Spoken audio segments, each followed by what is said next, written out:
elegir, escoger, decidir. Y lo que yo había dicho es que, según el diccionario, tomémoslo todo con pinza. Elección y escoger son sinónimos. Elegir y escoger son sinónimos. Y decisión, según lo que dicen, nos hablan de algo que es más trascendental, que uno toma tal vez con cierta meditación, con cierta pensar en algo que uno lo quiere hacer, pero igual, en cada decisión también hay una lección, porque después voy a decir, si hago o no. O sea que todo es relativo, yo lo tomo como relativo. A veces nosotros hablamos y decimos decidí esto. Lo que pueden ser son elecciones, o escoger, o tomar decisiones de una forma más pensada, menos pensada, o más acelerada, o menos acelerada, pero estamos hablando de tomar decisiones, de tomar elecciones. Y vamos, que había dicho que algunas son más importantes, otras menos importantes. Hablé de Abraham y de Nehemías. Y como Nehemías, pese a haber tomado la decisión de involucrarse con su pueblo, que había quedado ahí cuando se enteró que estaban en oprobio, pidió y oró a Dios que le diera buen éxito. Y después, cuando se enfrentó con el rey, tuvo temor, pero igual oró, y el rey le concedió lo que pidió. O sea, tuvo tiempo de pensarlo. Pero cuando llegó el momento, no pensó, lo oró, ayunó, pero cuando llegó el momento, igual oró, pero parece que todas las argumentaciones porque tuvo temor. Vamos a hablar una cosa de Juan Marcos y después vamos a tener de las decisiones importantes, la decisión importante. Hechos capítulo 11. A ver, Juan Marcos era sobrino de Bernabé. Y Bernabé con el apóstol Pablo inicia su primer viaje misionero a los gentiles. Pero a veces miramos un poco, estudiamos la Biblia, meditamos, escuchamos con un poco de apreciación y no medimos la real medida de lo que nos dice la palabra y hacemos aceleraciones que a veces no son tan correctas. Pero vamos a leer en el capítulo 11 de Hechos de los Apóstoles. Hechos 11 había empezado una obra en Antioquía, en el norte de Israel. Hasta ese entonces se había empezado a predicar en Jerusalén, Judea, Samaria y a los judíos. Pedro inicia predicándole a Cornelio, a predicarle a los gentiles, pero vamos a hablar de lo que dice en el capítulo 11 de Hechos, verso 21. Está hablando de hermanos que estaban en Antioquía, una ciudad al norte de Israel. Dice, y la mano del Señor estaba con ellos, con los hermanos, y gran número creyó y se convirtió al Señor. Llegó la noticia de estas cosas a oídas de la iglesia que estaba en Jerusalén, y enviaron a Bernabé que fuese hasta Antioquía. Ese, cuando llegó y vio la gracia de Dios, se regocijó y exhortó a todos a que con propósito de corazón permaneciesen fieles al Señor. Porque era varón bueno, Bernabé, y lleno del Espíritu Santo y de fe. A ver, era un gran cristiano, un gran siervo de Dios. Varón bueno, el Señor había dicho que ninguno es bueno sino solamente Dios. Pero acá hablaban de Bernabé como varón bueno, lleno del Espíritu Santo y lleno de fe. Lo que a todos nos gustaría ser. Un cristiano ejemplar. Y una gran multitud fue agregada al Señor. Verso 25, después fue Bernabé a Tarso para buscar a Saulo y hallándole le trajo a Antioquía para que lo acompañase en el servicio misionero evangélico que estaban haciendo ahí en la iglesia de Antioquía. Bernabé, hasta ese momento, tenía mayor preponderancia dentro del ámbito cristiano que Pablo. Pablo todavía era Saulo. Bueno, vamos a leer ahora, para que tengamos una idea de qué es lo que pasó. Si no, no lo vamos a ver. Capítulo 13. En el capítulo 13 se nos dice, después de estar un tiempo, Pablo, Bernabé en Antioquía. Bernabé había venido de Jerusalén y Pablo de Tarso. Se congregaron a Antioquía. Después de estar un tiempo, el Espíritu Santo los encomienda y los hermanos para que vayan a la obra misionera a Bernabé y a Saulo. Pero vamos a leer el capítulo, eso es lo que nos dice el capítulo 13. Capítulo 13, verso 5. Inician el viaje, primero van a Chipre, de donde era Bernabé, de donde era originario Bernabé. Dice el verso 5, que después se van y dice, llegados a Salamina, anunciaban la palabra de Dios en la sinagoga de los judíos. Tenían también a Juan de ayudante, este es Juan Marcos, el sobrino del que escribió el Evangelio de Marcos. Tenían de ayudante, los ayudaba, los acompañaba y los ayudaba. Vamos al verso 13. Siguen haciendo el recorrido, recorren Chipre, dice, habiendo zarpado de Pafo, Pablo y sus compañeros arribaron a Perge de Panfilia, pero Juan, apartándose de ellos, volvió a Jerusalén. Volvió a Jerusalén. No volvió a Antioquía, volvió a Jerusalén, porque se pegaba a la iglesia de Jerusalén probablemente. Juan Marcos, probablemente. No vamos a hablar de la historia, de la casa, de lo que pasó, pero él volvió a Jerusalén. Entonces, lo que quiero decir, de decisiones que a veces parecen y elecciones que a veces parecen simples. Él había ido a acompañar, lo ayudaba a quién, a Pablo y a Bernabé. Iniciaron el viaje, no nos dice por qué, pero ni bien empezaron a transitar los primeros puntos del viaje misionero de Pablo y de Bernabé, Juan Marcos regresa. ¿Es algo grave esto? No. No sabemos por qué. No prejuzguemos por qué. Él volvió, no sabemos qué pasó. Parece una decisión, porque en definitiva los que habían sido encomendados eran Pablo y Bernabé, los que iban a llevar. Pero él volvió, una decisión, por algo volvió, no lo sabemos, pero no parece algo tan grave. Sin embargo, vamos al capítulo 15, me estoy salteando todo, vamos al capítulo 15, versículo 36. Después de algunos días, Pablo dijo a Bernabé, volvamos a visitar a los hermanos en todas las ciudades en que hemos anunciado la palabra del Señor, para ver cómo están. Y Bernabé querían que llevasen consigo al que se había apartado de ellos desde Panfilia y no había ido con ellos a la obra. Y hubo tal desacuerdo entre Pablo y Bernabé. A ver, Bernabé ya vimos que era un gran siervo de Dios, lleno de fe, del Espíritu Santo y un hombre bueno. No era una persona que pasa desapercibida, pero sin embargo dice, y de Pablo ya conocemos, hubo tal desacuerdo entre ellos que se separaron el uno del otro. Bernabé, tomando a Marcos, el sobrino, navegó a Chipre, donde habían ido al principio. Y Pablo, escogiendo a Silas, salió encomendado por los hermanos a la gracia del Señor y pasó por Siria y Cilicia, confirmándose a las iglesias. Bueno, de estos textos también hacemos muchas cosas que no nos dice la Biblia, que son interpretaciones. Y lo dice bien claro que Pablo salió encomendado por los hermanos. De Bernabé no nos dice nada, pero no emitamos opiniones que la Biblia no nos dice. No se fue a tomar mate Bernabé, no se fue a hacer turismo, se fue a volver a predicar a Chipre, de donde era él, con su sobrino.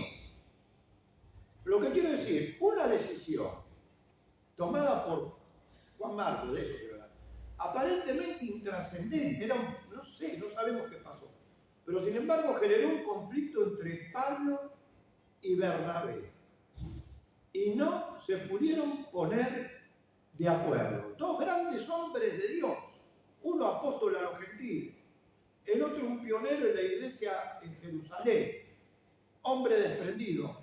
Y por una decisión que tomó otra persona, Juan Marcos, ellos dos no se pudieron poner de acuerdo y dicen, como dice la palabra, que hubo un desacuerdo y se separaron.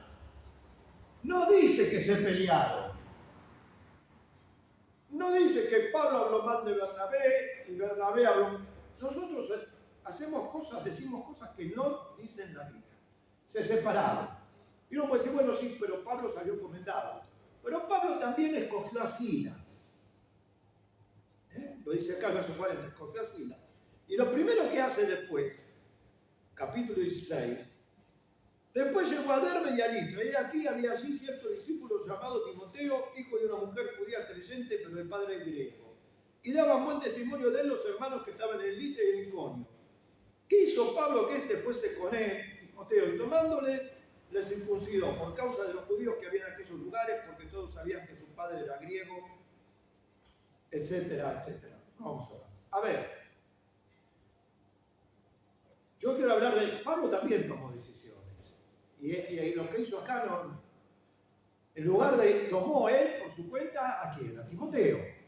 Escogió a Timoteo para que, podríamos decir, que reemplazase a Marco.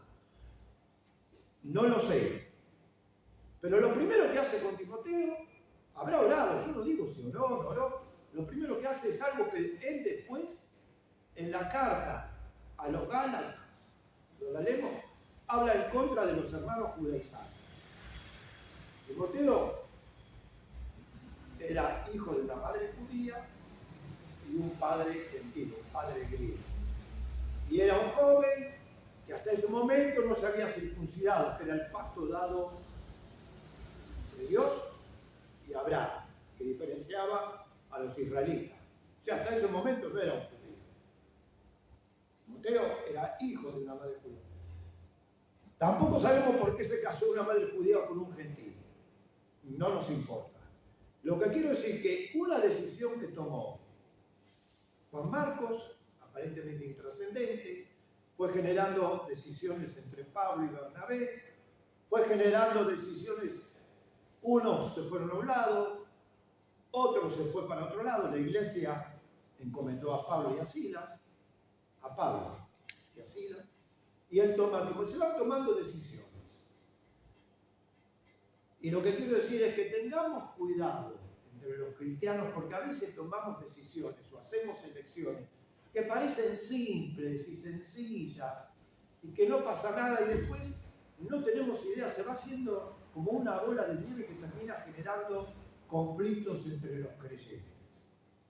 Pequeñas cosas, uno no puede entender como dos grandes hombres de Dios, como Pablo y Bernabé, no se pusieron de acuerdo, no se pelearon. No se pelearon. Los creyentes pensamos que se pelearon, no se pelearon. No se pusieron de acuerdo. ¿Pero por qué? Después Pablo lo menciona a Bernabé, después Pablo lo toma como una persona, un siervo útil a Juan Marcos. Después Juan Marcos escribe el Evangelio de Marcos. Pero no pensemos a veces, si tengamos cuidado con las decisiones que parecen intrascendentes, porque una pequeña cosita lleva otra cosita y lleva otra cosita. Yo no sé cómo es que no se pudieron poner de acuerdo. La verdad que no lo sé, pero el Señor sabe. Y no debemos tomar decisiones que pueden hacer conflictos a los demás hermanos, en la iglesia o entre la familia o donde sea.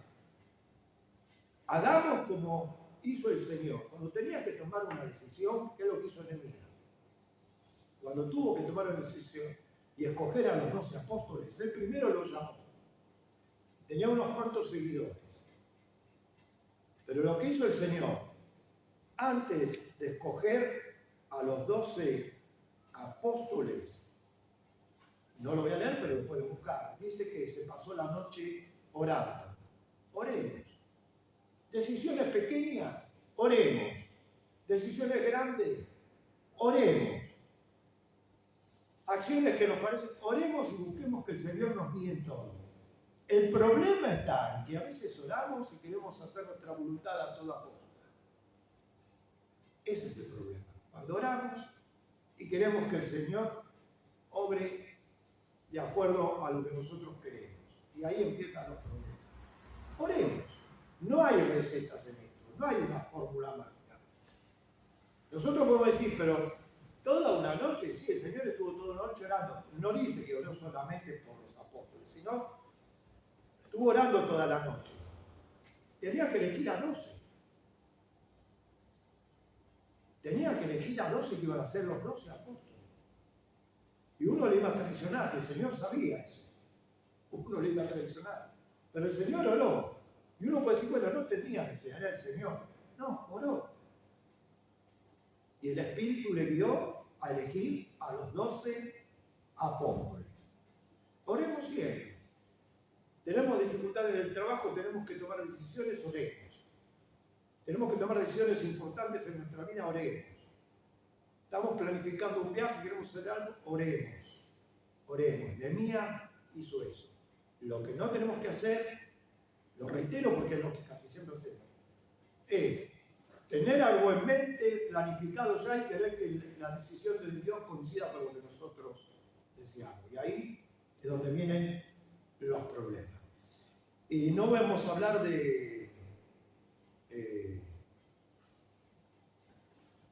yo les había dicho de Marta y María.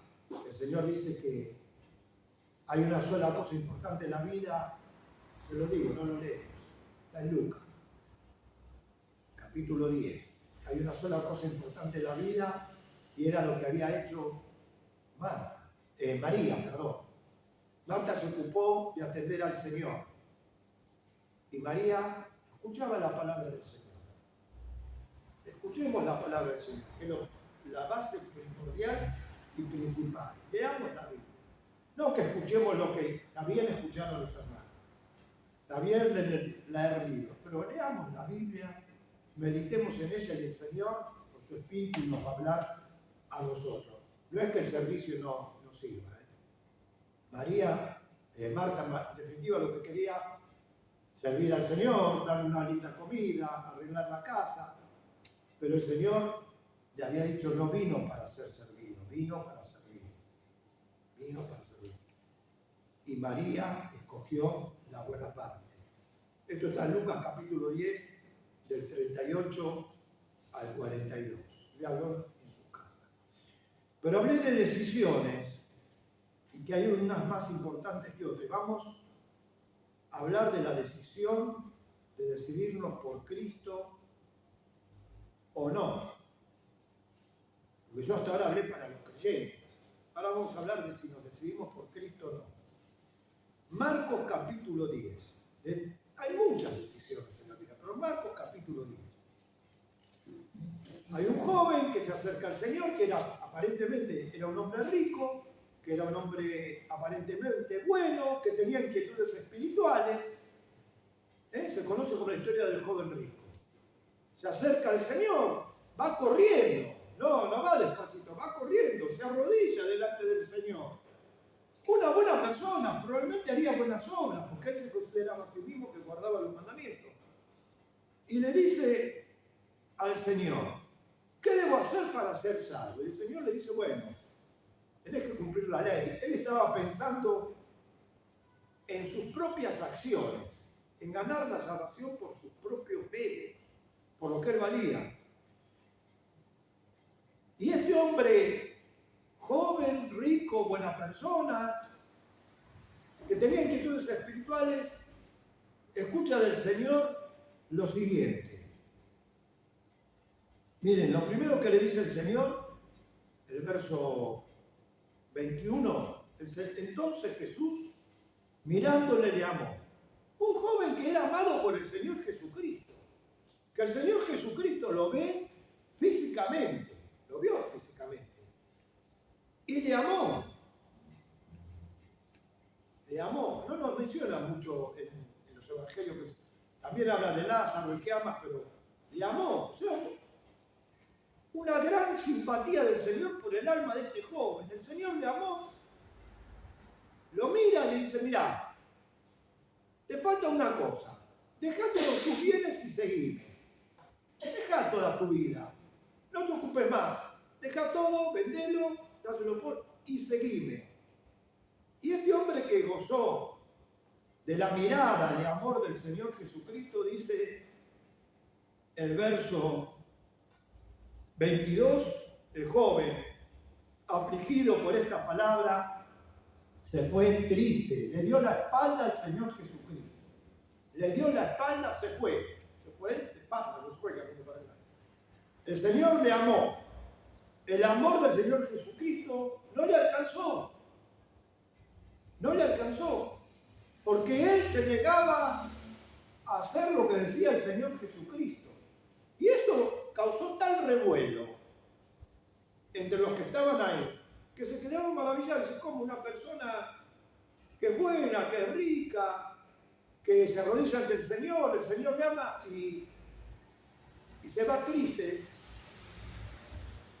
Y dice el Señor después de unas cuantas palabras, verso 27, porque pensaban que quién iba a poder ser salvo, los que estaban alrededor. Dice el verso 27, entonces Jesús, y ahora ya se había ido el joven rico, mirándolos a los que estaban ahí, mirándolos, estarían los discípulos, estarían los curiosos, mirándolos dijo, para los hombres es imposible, mas para Dios no, porque todas las cosas son posibles para Dios. Qué texto extraordinario. Todas las cosas son posibles para Dios. Acá estamos hablando de un hombre rico, con inquietudes espirituales, que se arrodilla ante el Señor, y el Señor dice que todas las cosas son posibles para Dios. Podemos leer la historia del ciego Bartimeo, pero ya tiempo pasado, pero vamos a ir a Lucas 19, vamos a hablar de otro hombre rico.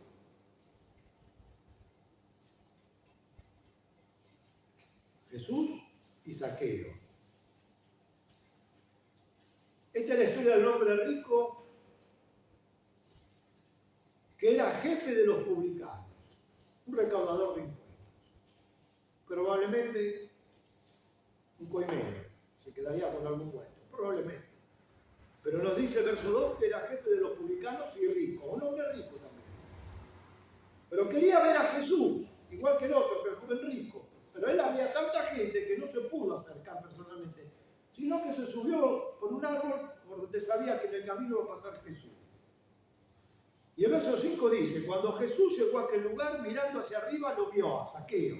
Le vio y le dijo, Zaqueo, date prisa, desciende porque hoy es necesario que pose yo en tu casa.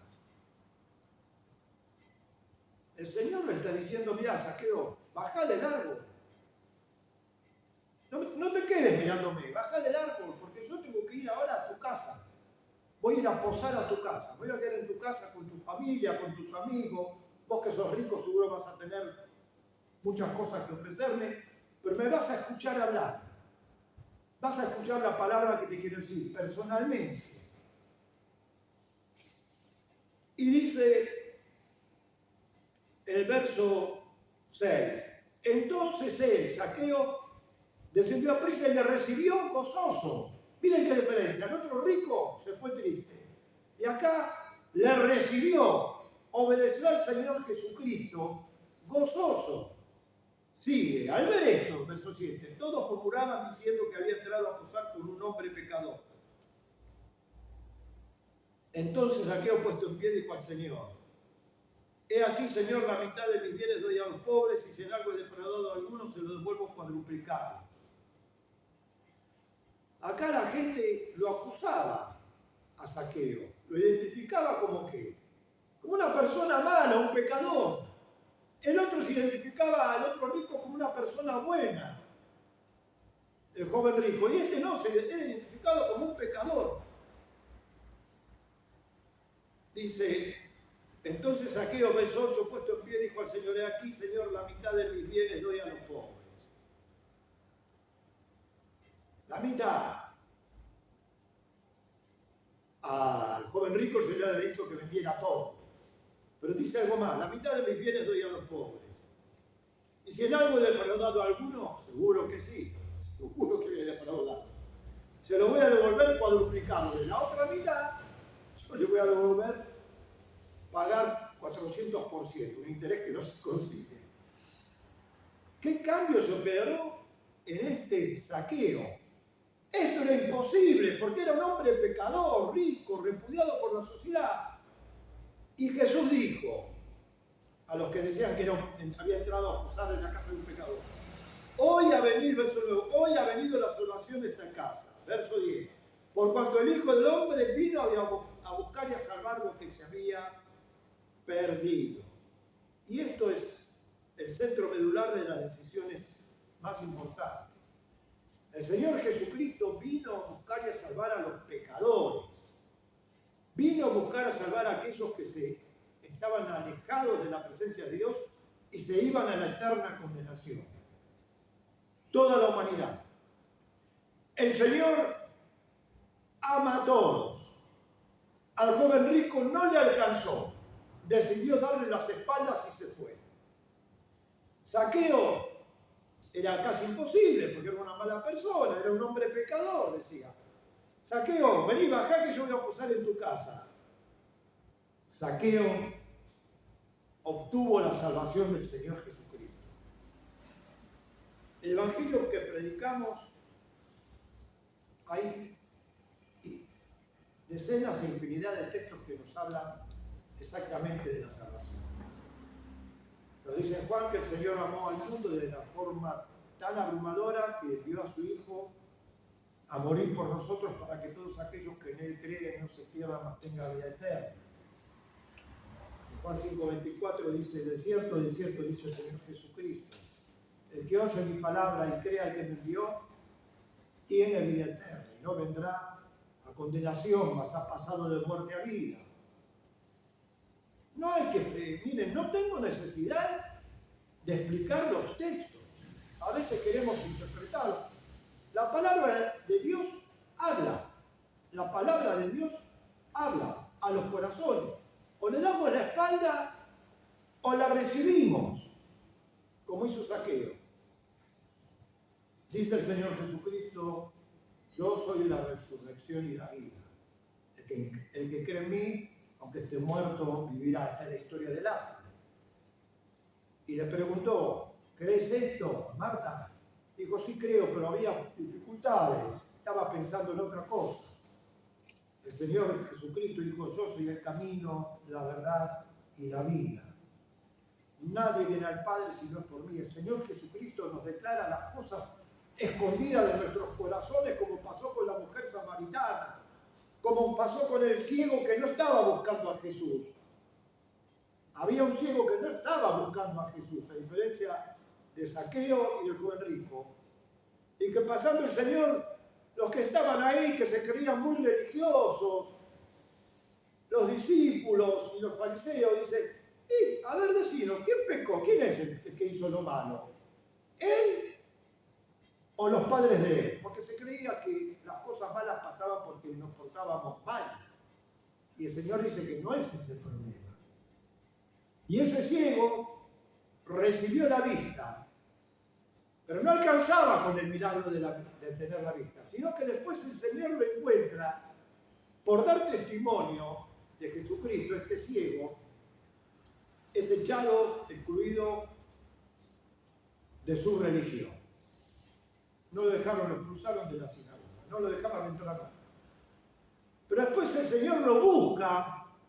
Acá no es alguien que crea al Señor. El Señor lo encuentra y le pregunta: ¿crees tú en el Hijo de Dios? Y dice: ¿quién es, Señor, para que crea? ¿Quién es? Dice: la ve, soy yo. Dice: creo, y le adoró. ¿Qué ejemplo extraordinario? Mire, yo lo digo siempre y yo no lo cumplo. No necesitó el Señor un mensaje de una hora. No le explicó toda la vida. Va al corazón. Vos sos un pecador. Yo vine para salvarte. Morí en una cruz para perdonar tus pecados, para reconciliarte con Dios. Si tenés fe y crees en mí, vas a la vida eterna. Y si no, Si me das las espaldas vas a la eterna condenación. Palabras que van al corazón, la decisión de tener al Señor Jesucristo como Salvador o darle las espaldas. ¿Cuántas decisiones tomamos? ¿Cuántas decisiones vamos a tomar el día de hoy? ¿Cuántas elecciones vamos a tener? El Señor oraba por los pecadores, oraba por los suyos, oraba buscando fortaleza desde los cielos. Que el Señor realmente nos ayude a tomar las decisiones y hacer las elecciones correctas, orando siempre, aunque las cosas apremien, orando, buscando la guía y la dirección que el Padre nos da a través